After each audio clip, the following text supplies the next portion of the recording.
দেশনায়ক তারেক রহমানের শুভাগমন উপলক্ষে আজকে কোনো সংগঠককে বাংলাদেশে সংগঠিত করার প্রয়োজন পড়েনি, আজকে কোনো নেতাকে নেতৃত্ব দেওয়ার প্রয়োজন পড়েনি। আজকে স্বতঃস্ফূর্তভাবে বাংলাদেশ তাদের প্রাণের স্পন্দন দেশনায়ক তারেক রহমানকে বরণ করার জন্য প্রস্তুত রয়েছে।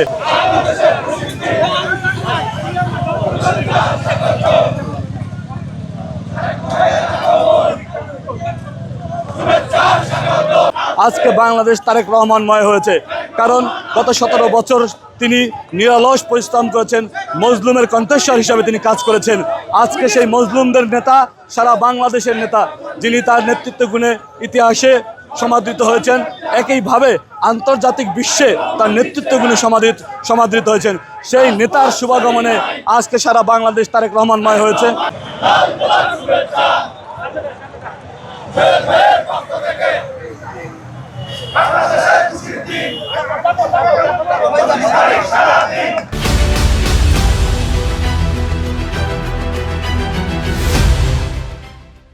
আমরা দৃঢ়ভাবে বিশ্বাস করি তারেক রহমানের এই শুভাগমনে গণতন্ত্রের পথ সুগম হবে।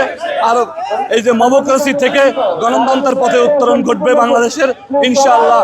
আমরা দেশনায়ক তারেক রহমানের আদর্শিক সৈনিকরা তাকে কথা দিচ্ছি, বাংলাদেশে এসে তিনি একত্রিশ দফা বাস্তবায়ন করে রাষ্ট্র কাঠামো মেরামতের যে 31 দফা বাস্তবায়নের প্রতিশ্রুতি জাতিকে দিয়েছেন, আমরা তার আদর্শিক সৈনিকেরা প্রস্তুত রয়েছি তার সেই 31 দফা বাস্তবায়নের জন্য। একইভাবে সমগ্র বাংলাদেশ আজকে ঐক্যবদ্ধ একাত্ম হয়েছে তাদের প্রিয় নেতা দেশনায়ক তারেক রহমানকে বরণ করার জন্য। দেশনায়ক তারেক রহমান এদেশের মজলুমের কণ্ঠস্বর হিসেবে কাজ করেছেন, এদেশের নির্যাতিত নিপীড়িত মানুষের জন্য তথা গণতন্ত্র পুনরুদ্ধারের জন্য তিনি দেশনায়ক তারেক রহমানের নির্দেশনায় আমরা লক্ষ কোটি নেতাকর্মী 56,000 বর্গ মাইলে ঐক্যবদ্ধ ছিলাম, আর ঐক্যবদ্ধ থেকে দেশ সংগ্রাম করেছি।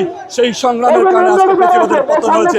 সেই দেশনায়ক তারেক রহমানের শুভাগমনে বাংলাদেশ আজকে তারেক রহমানময় হয়েছে, এবং একইভাবে সমগ্র বাংলাদেশ আজকে ডেমোক্রেসি থেকে ডেমোক্রেসির পথে উত্তরণ হচ্ছে।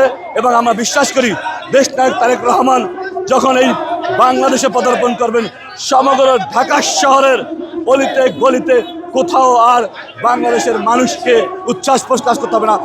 প্রত্যেকের জায়গা থেকে উচ্ছ্বাস প্রকাশ করতে হবে, কারণ সমাবেশের স্থলে আসার মতো বাস্তবতা থাকবে না। কারণ সমগ্র বাংলাদেশের মানুষ আজকে তাদের প্রিয় নেতা তারেক রহমানকে বাংলাদেশে বরণ করার জন্য প্রস্তুত রয়েছে। আমরা বিশ্বাস করি দেশনায়ক তারেক রহমান এই 18 কোটি মানুষের হৃদয়ের স্পন্দন হিসাবে আজকে আবির্ভূত হয়েছেন। আমরা দেশনায়ক তারেক রহমানকে আজকে এখান থেকে বার্তা দিতে চাই, আপনি রাষ্ট্র কাঠামো মেরামতের জন্য যে নিরলস পরিশ্রম করে যাচ্ছেন, সেই 31 দফা বাস্তবায়ন করে বাংলাদেশ হবে আধুনিক এবং গণতন্ত্রের বাংলাদেশ হবে মানবিক ও ন্যায় বিচারের বাংলাদেশ হবে সুশাসনের বাংলাদেশ হবে গণতান্ত্রিক বাংলাদেশ।